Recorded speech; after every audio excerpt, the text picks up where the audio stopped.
Good evening. അയ്യോ, മറന്നുപോയോ? Good evening bro. എനിക്കറിയാം ഇപ്പോഴത്തെ ട്രെൻഡ് ബ്രോയാ.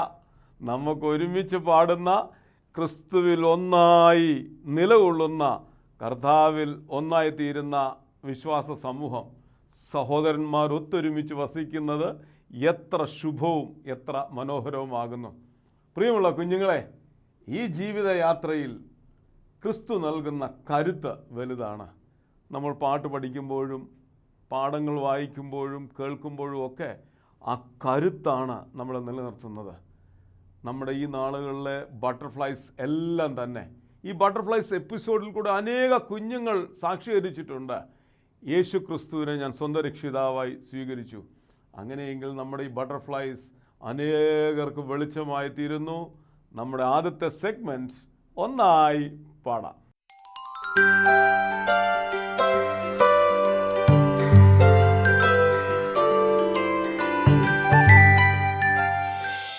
ഹായ് ഫ്രണ്ട്സ്, എല്ലാവരും സന്തോഷമായിരിക്കുന്നോ? എന്തൊക്കെയുണ്ട് വിശേഷങ്ങൾ? ഇന്ന് ഒരു മലയാളം പാട്ട് നമുക്ക് പഠിക്കാം. ഈ പാട്ടിന് ഒരുപാട് അർത്ഥങ്ങളുള്ള ഒരു 4 വരി പാട്ടാണ്. ഞാൻ ഈ പാട്ട് ആദ്യം ഒന്ന് പാടി കേൾപ്പിക്കാം. ഒരുപാട് അർത്ഥങ്ങളുണ്ട് ഈ വരികൾക്ക്. നമുക്ക് നമ്മുടെ ഹൃദയത്തോട് ചേർത്ത് വെക്കാൻ പറ്റിയ പാട്ടുകളാണിത്.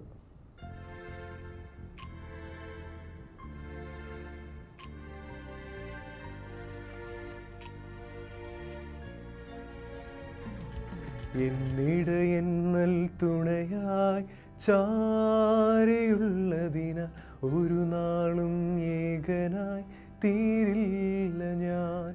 എന്നിടയെന്നൽ തുണയായി ചാരിയുള്ളതിന ഒരു നാളും ഏകനായി തീരില്ല ഞാൻ. താതൻ തൻ കരങ്ങളിൽ കരുതലുള്ളതാൽ ഒന്നിനും ഭാരത്താൽ വലയില്ല ഞാൻ. താതൻ തൻ കരങ്ങളിൽ കരുതലുള്ളതാൽ ഒന്നിനും ഭാരത്താൽ വലയില്ല ഞാൻ. എന്നിടയിന്നൽ തുണയായി ചാരിയുള്ളതിനാൽ ഒരു നാളും ഏകനായി തീരില്ല ഞാൻ. എല്ലാവർക്കും ഇഷ്ടപ്പെട്ടോ ഈ പാട്ട്? ഈ പാട്ടിൻ്റെ വരികൾ ശ്രദ്ധിച്ചാൽ നമുക്ക് മനസ്സിലാകും ഒരുപാട് അർത്ഥങ്ങളുള്ള വരികളാണ്. നമുക്ക് ആദ്യത്തെ 2 വരി തന്നെ പാടാം. എന്നിടയെന്നൽ തുണയായി ചാരിയുള്ളതിനാൽ ഒരു നാളും ഏകനായി തീരില്ല ഞാൻ. നമ്മുടെ കർത്താവ് എന്നും നമ്മളെപ്പോഴും നമ്മുടെ കൂടെയുണ്ട്. ഒരിക്കലും നമ്മൾ ഒറ്റയ്ക്കല്ല എന്നുള്ളൊരു ബോധം നമുക്കുണ്ടാവണം. അതാണ് ആദ്യത്തെ വരിയിൽ നമ്മൾ പറയുന്നത്. ആദ്യത്തെ വരി നമുക്ക് എല്ലാവർക്കും ഒന്നിച്ചൊന്ന് പാടാം. 1 2 3 1 2 3. എന്നിടയെന്നൽ തുണയായി ചാരിയുള്ളതിനാൽ ഒരു നാളും ഏകനായി തീരില്ല ഞാൻ. താതൻ തൻ കരങ്ങളിൽ കരുതലുള്ളതാൽ ഒന്നിനും ഭാരത്താൽ വലയില്ല ഞാൻ. എന്നും കർത്താവ് തൻ്റെ കരങ്ങളിൽ നമ്മളെ കരുതുന്നുണ്ട്. അപ്പോൾ നമുക്ക് ഒരു ആവശ്യത്തിലുള്ള നമുക്ക് ഒരു ഭാരവും നമുക്ക് വേണ്ട. എല്ലാം നമ്മുടെ കർത്താവ് നോക്കിക്കൊള്ളും. അതാണ് നമ്മൾ അടുത്ത 2 വരിയിൽ നമ്മൾ പറയുന്നത്. താതൻ തൻ കരങ്ങളിൽ കരുതലുള്ളതാൽ ഒന്നിനും ഭാരത്താൽ വലയില്ല ഞാൻ. ഇത്രയേ ഉള്ളൂ. വെറും 4 വരിയുള്ളൂ. നമുക്ക് പെട്ടെന്ന് മനപ്പാഠം പഠിക്കാവുന്നൊരു പാട്ടുണ്ട്. നമുക്ക് ആദ്യം തൊട്ട് ഒന്നുകൂടെ പാടാം. 1 2 3 1 2. എന്നിടയെന്നൽ തുണയായി ചാരിയുള്ളതിനാൽ ഒരു നാളും ഏകനായി തീരില്ല ഞാൻ. താതൻ തൻ കരങ്ങളിൽ കരുതലുള്ളതാൽ ഒന്നിനും ഭാരത്താൽ വലയില്ല ഞാൻ. താതൻ തൻ കരങ്ങളിൽ കരുതലുള്ളതാൽ ഒന്നിനും ഭാരത്താൽ വലയില്ല ഞാൻ. നമുക്കിത് ഒന്നുകൂടെ ഒന്ന് പാടാം. പെട്ടെന്ന് പഠിക്കാവുന്നൊരു പാട്ടാണ്. അച്ഛസിനൂടെ പാടണം.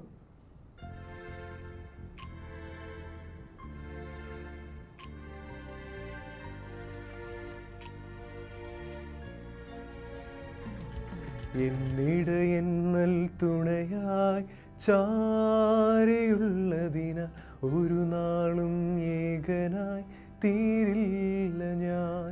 എന്നിടയെന്നൽ തുണയായി ചാരയുള്ളതിന ഒരു നാളും ഏകനായി തീരില്ല ഞാൻ. താതൻ തൻ കരങ്ങളിൽ കരുതലുള്ളതാൽ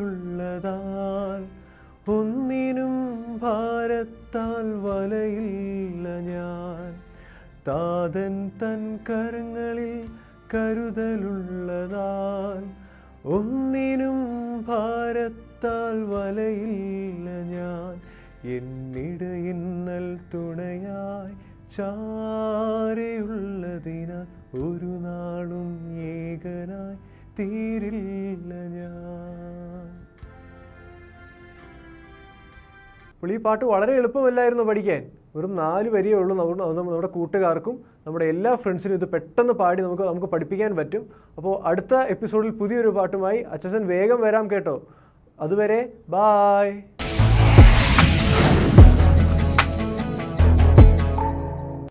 കുഞ്ഞുങ്ങളെ, എന്തർത്ഥമുള്ളൊരു പാട്ടാണ് പഠിച്ചത്. ഈ ലോകത്തിൽ പല പ്രതികൂലങ്ങളും പ്രയാസങ്ങളും ഉണ്ട്. കണ്ണുനീരുണ്ട്, ദുഃഖമുണ്ട്, മരണമുണ്ട്, രോഗമുണ്ട്, ചിക്കൻ ഗുനിയ ഉണ്ട്, കോവിഡുണ്ട്. എന്നാൽ താതൻ്റെ കരം കൂടെയുള്ളതുകൊണ്ട് ഒരിക്കലും ഞാൻ ഏകനാകുകയില്ല.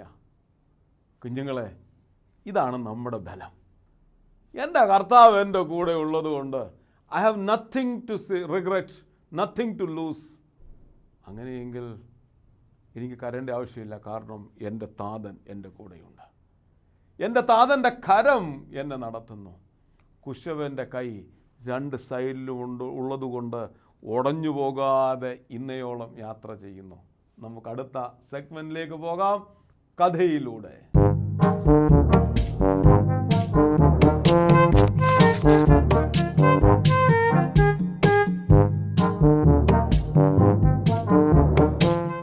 ഹായ് കൂട്ടുകാരെ, സന്തോഷമാണോ? എല്ലാവരും സുഖമായിട്ടിരിക്കുന്നോ? എങ്ങനെയുണ്ട് ജീവിതമൊക്കെ? യേശുപ്പച്ചനോട് പ്രാർത്ഥിക്കാറുണ്ടോ? യേശുപ്പച്ചനോട് ചേർന്നാണോ ജീവിക്കുന്നത്? കഥ കേൾക്കുന്ന ഇഷ്ടമല്ലേ? നമുക്ക് കഥ കേൾക്കാം. ഇന്ന് യേശുപ്പച്ചൻ്റെ അടുക്കൽ സൗഖ്യത്തിന് വേണ്ടി നിലവിളിച്ച ഒരു മനുഷ്യനെക്കുറിച്ച് നമുക്ക് കേൾക്കാം. എവിടാ കഥ നടക്കുന്നതെന്നറിയാമോ? അങ്ങ് യെരിഹോം എന്ന് പറയുന്ന ഒരു ദേശത്ത് ഒരു ദിവസം യേശുപ്പച്ചനും യേശുപ്പച്ചൻ്റെ ശിഷ്യന്മാരും കൂടി ഇങ്ങനെ നടന്ന് വരികയാണ്. എല്ലാവരെയും കണ്ട് യേശുപ്പച്ചന് ആവശ്യമുള്ളവരെയൊക്കെ സൗഖ്യമാക്കി ഇങ്ങനെ നടന്നു വരുമ്പോൾ വളരെ ജനങ്ങളാണ് യേശുപ്പച്ചൻ്റെ കൂടെ. ശിഷ്യന്മാരുണ്ട്, യേശുപ്പച്ചനെ കാണാൻ ആഗ്രഹിക്കുന്നവരുണ്ട്, യേശുപ്പച്ചനെ തൊടുവാനായിട്ട് ആഗ്രഹിക്കുന്നവരുണ്ട്. ഇങ്ങനെ അനേകർ യേശുപ്പച്ചൻ്റെ കൂടെ നടന്ന് വരികയാണ്. ഇങ്ങനെ നടന്നു പോകുമ്പോൾ യേശുപ്പച്ചൻ പെട്ടെന്നൊരു ശബ്ദം കേട്ടു. പെട്ടെന്ന് യേശുപ്പച്ചൻ നിന്നു. എന്താ ശബ്ദം?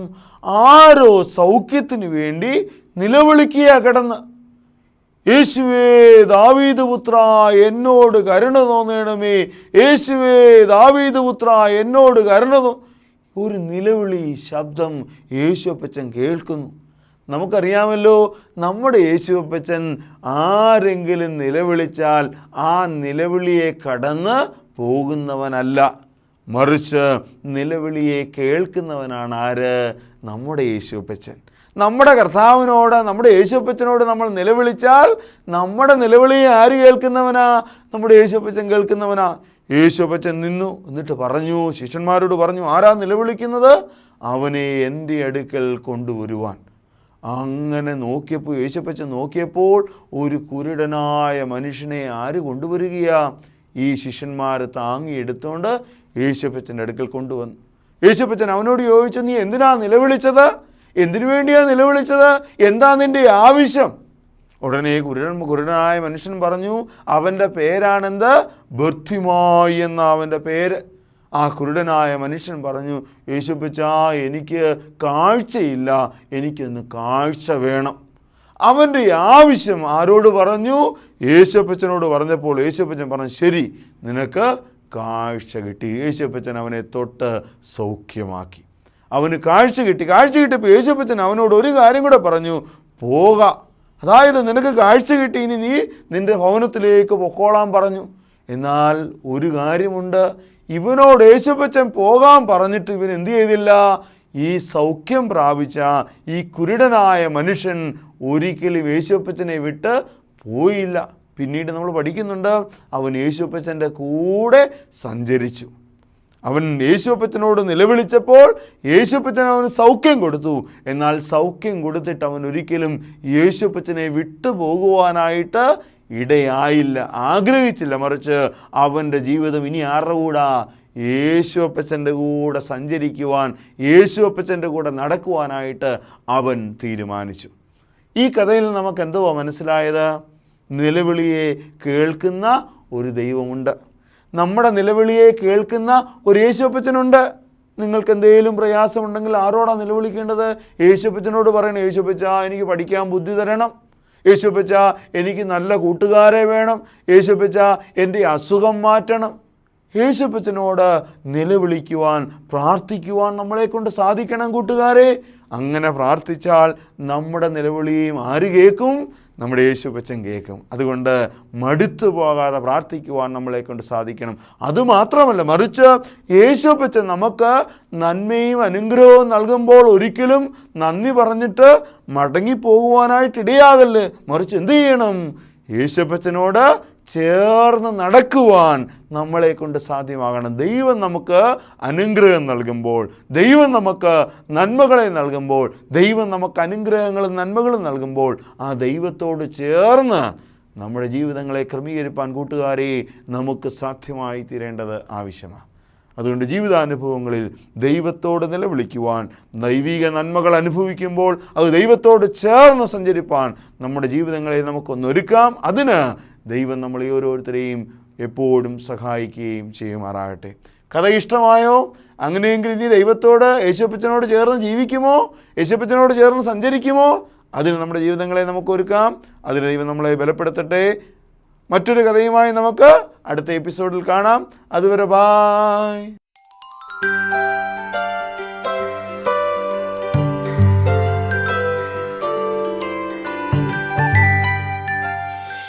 കുഞ്ഞുങ്ങളെ, കുരുടനായ ബർത്തിമായുടെ ജീവിത കഥ കേട്ടോ.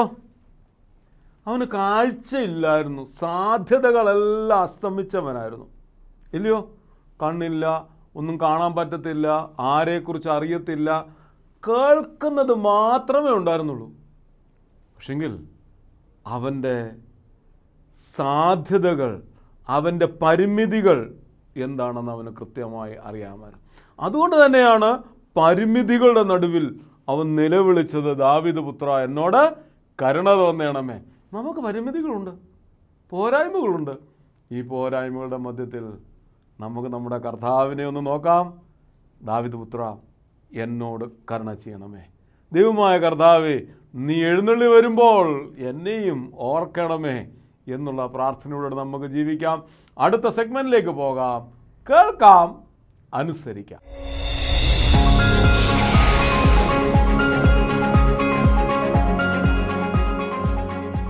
അച്ചോ അച്ചോ, എന്തു പറ്റി? ഈ സ്നേഹിക്ക് എൻ്റെ കൂടെ വരുന്നത് കണ്ടില്ലേ അച്ഛൻ? നീ ഏതാ? നീ എന്തിനാ ഈ കുഞ്ഞിൻ്റെ കൂടെ വരുന്നത്?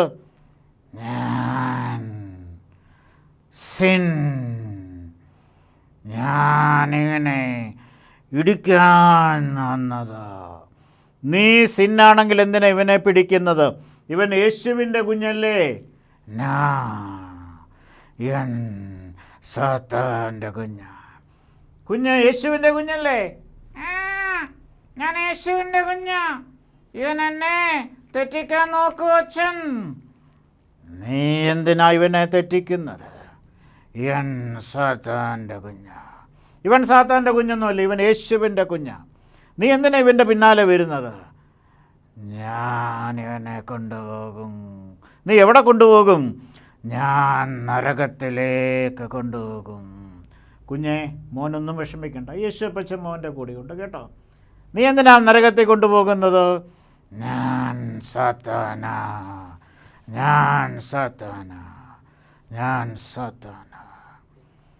ഏദനിൽ ആദമിനെ ഹവ്വായെയും വീഴ്ത്തിയത് ഞാൻ. ഇന്ന് ഞാൻ അനേകരെ വീഴ്ത്തുന്നു. ലഹരി കൊടുത്തും കഞ്ചാവ് കൊടുത്തും അധ്വാനത്തിലും ഞാൻ അനേകരെ വീഴ്ത്തുന്നു. എന്നാലേ ഈ മോനെ അതിന് കിട്ടത്തില്ല. പോ സാത്താനെ, പോ സാത്താനെ, പോ സാത്താനെ, പോ സാത്താനെ. ആ മോനെ, അച്ഛൻ സാത്താനെ ഓടിച്ച കണ്ടോ? അച്ഛൻ പറഞ്ഞ സമയത്ത് സാത്താൻ ഓടിപ്പോയി. നീ ഒന്നും വിഷമിക്കണ്ട കേട്ടോ. താങ്ക് യു അച്ഛൻ, ഞാനേ ഒരുപാട് ഭയന്നു പോയി. ആ മോന് ഭയന്നു പോയി. അവനെ കണ്ടാൽ ആരാ പേടിക്കാത്തത്? അവൻ ഇന്ന് പല രൂപത്തിലും ഭാവത്തിലും കുഞ്ഞുങ്ങളുടെ അടുത്തോട്ട് വരുന്നുണ്ട് കേട്ടോ. മോന് ഇനിയും ശ്രദ്ധിക്കണം. മയക്കുമരുന്നും ഡ്രഗ്സും കഞ്ചാവ് മദ്യം ഇതൊക്കെ സ്കൂൾ തലങ്ങളിൽ തൊട്ട് ഇന്ന് കൊടുത്തു തുടങ്ങുകയാണ്. ആണോ അച്ഛൻ? ആ, ഒരുപാട് പേര് സ്നേഹം നടിച്ചു വരും. പ്രിയ കൂട്ടുകാരെ, നിങ്ങളും വളരെ ശ്രദ്ധിക്കണം. അപരിചിതർ ആര് എന്തുകൊണ്ട് തന്നാലും നിങ്ങൾ സ്വീകരിക്കരുത്. നിങ്ങളുടെ ക്ലാസ്സിലെ നിങ്ങൾക്കറിയാവുന്ന കൂട്ടുകാർ, നിങ്ങളുടെ മാതാപിതാക്കൾ, നിങ്ങളുടെ ടീച്ചേഴ്സ് അല്ലാതെ സ്കൂളിൽ പോകുന്ന സമയത്ത് നിങ്ങളൊന്നും സ്വീകരിക്കരുത്. അതിൻ്റെ അകത്തെല്ലാം അപകടമുണ്ട്. ഈ പിശാച് ആരെ വിഴുങ്ങേണ്ടു എന്ന് ഭാവിച്ച് പല രൂപത്തിൽ ഭാവത്തിൽ വരികയാണ്. ഇനിയും ഒരു അച്ഛൻ, മോൻ പേടിക്കണ്ട കേട്ടോ. മോൻ യേശുവിൻ്റെ പൈതലാണ്. യേശുവിനോട് പ്രാർത്ഥിക്കുക. യേശുവേ എന്നെ രക്ഷിക്കണേ, യേശുവേ എന്നെ കാത്തുകൊള്ളണേ എന്ന് പ്രാർത്ഥിക്കുമ്പോൾ തീർച്ചയായും ദൈവം മോനോട് കൂടെ ഇരിക്കുവേ. കൂട്ടുകാരെ, അച്ഛൻ പറഞ്ഞത് കേട്ടോ? എല്ലാവരും പ്രാർത്ഥിക്കണേ, എല്ലാവരും സന്തോഷമായിട്ടിരിക്കണേ, എല്ലാവരും ജാഗ്രതയോടെ ഇരിക്കണേ. പിശാച് ഞങ്ങളുടെ നേരെ വരുന്നുണ്ട് എന്ന കാര്യം അറിഞ്ഞു പോകല്ലേ. ഓക്കെ, നല്ല സന്ദേശം മോൻ പറഞ്ഞത്. നമ്മുടെ കൂട്ടുകാരോട് പറയണം, പിശാചിൻ്റെ കെണിയിൽ അകപ്പെടരുത്. Okay, good boy. Thank you അച്ഛൻ, താങ്ക് യു കൂട്ടുകാരെ. പ്രിയ കൂട്ടുകാരെ, അപകടങ്ങൾ പതിയിരിക്കുന്ന ലോകത്തിൽ കർത്താവിൻ്റെ കുഞ്ഞായി വളരുക. പിശാചിനോട് നോ പറയുക. അത് പറയുവാനായിട്ട് പഠിക്കണം. പറയേണ്ട സമയത്ത് പറയണം. ദൈവം നിങ്ങളെ അനുഗ്രഹിക്കട്ടെ.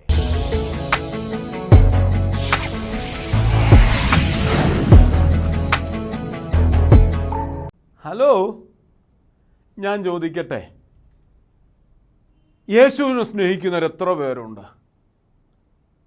സാത്താനെ സ്നേഹിക്കുന്ന എത്ര പേരുണ്ട്? കള്ളം പറയുന്നത് പാപം. മദ്യം, മയക്കുമരുന്ന്, ഇപ്പം എന്താണ്ട് MDMA, ഇതെല്ലാം പാപം, അപകടമാണ്.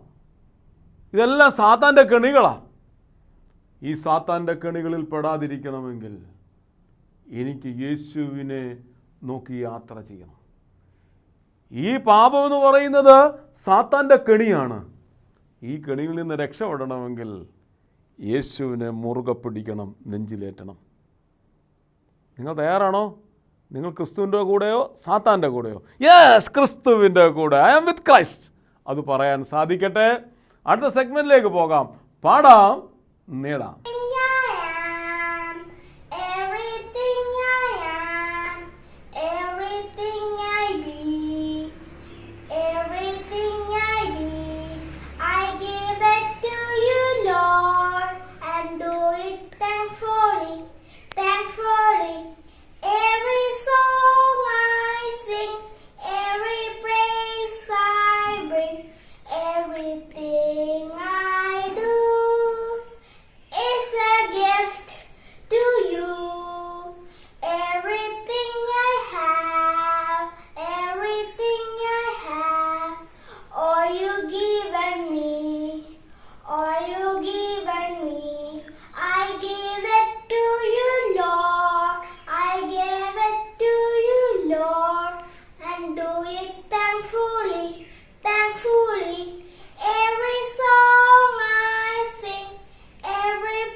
കുഞ്ഞുങ്ങളെ, ഇവിടെ കുഞ്ഞുങ്ങൾ പാട്ട് പാടുന്നത് കേട്ടപ്പോൾ ഒരാഗ്രഹമുണ്ടോ?